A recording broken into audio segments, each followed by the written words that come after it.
Hey, how's it going, everyone? Just back again with another sequence video. This one's Jeremiah 20:13 to 23:8. And so first reference typically is something about salvation or deliverance. Jeremiah 20:13, for he has delivered the life of the needy from the hand of the evildoers. Okay, so right away we get a reference to salvation.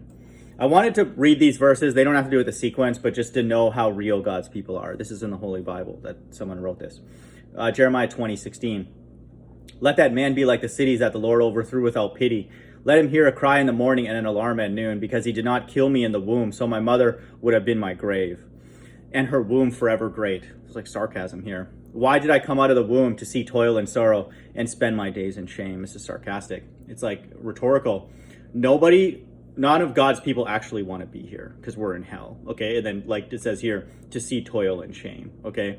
And so, people say, oh, I keep it real. God's elect are the realest of the real, okay? And that realness offends a lot of people, okay? They just can't handle it. Or they're like, why? You don't want to be here? It was like offensive to them. Those are Satanists, who actually like it here, any aspect of their existence here.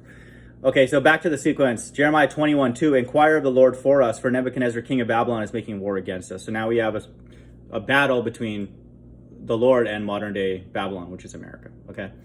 And then he's going to be, quote, fighting first with these, the plagues, Revelation 16.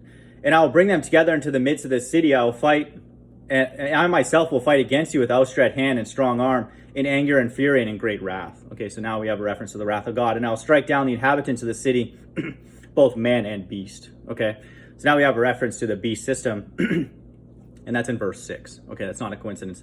They shall die of a great pestilence, which is referring to the plagues in verse 16, in the end days, in Revelation 16.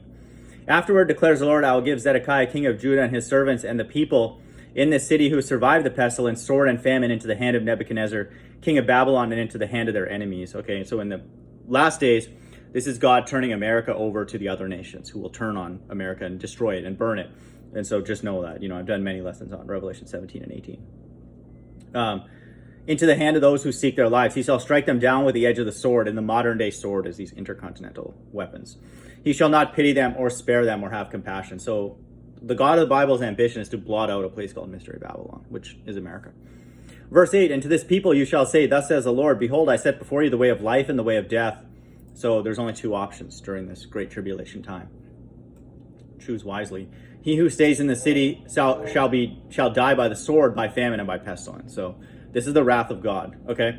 So after the wrath of God, you have Christ returning with his elect, okay, to kill everybody with the mark of the beast. This is Jeremiah 20:11. Let my wrath go forth like fire, okay? And burn with none to quench it because of your evil deeds. So this is wrath that's exercised on people that are, in the body here on earth. Verse 14, this is with God's elect. I will punish you according to the fruits of your deeds, declares the Lord. I will kindle fire in her forest, and it shall devour all that is around her, okay? God's ambition is to basically burn his entire earth, okay? To clear it for the kingdom. Jeremiah 22:7, I will prepare destroyers against you. This is verse 7, referencing his elect, each with his weapons, and they shall cut down your choicest cedars and cast them into the fire. So just know that. This is all the wrath of God. So I'll go down a little further. Jeremiah 23:3, then I will gather the remnant of my flock out of all countries where I have driven them, and I'll bring them back to their fold. Okay, so this is a reference to God returning with his elect. I will set shepherds over them who will care for them, and they shall fear no more nor be dismayed, neither shall any be missing, declares the Lord. So this is now a reference to the kingdom. Behold, the days are coming, declares the Lord, when I will raise up for David a righteous branch, and he shall reign as king and deal wisely and shall execute justice and righteousness in the land. In his days Judah will be saved and Israel will dwell securely. And this is the name by which he will be called. The Lord is our righteousness. Okay, so this is reference to the kingdom.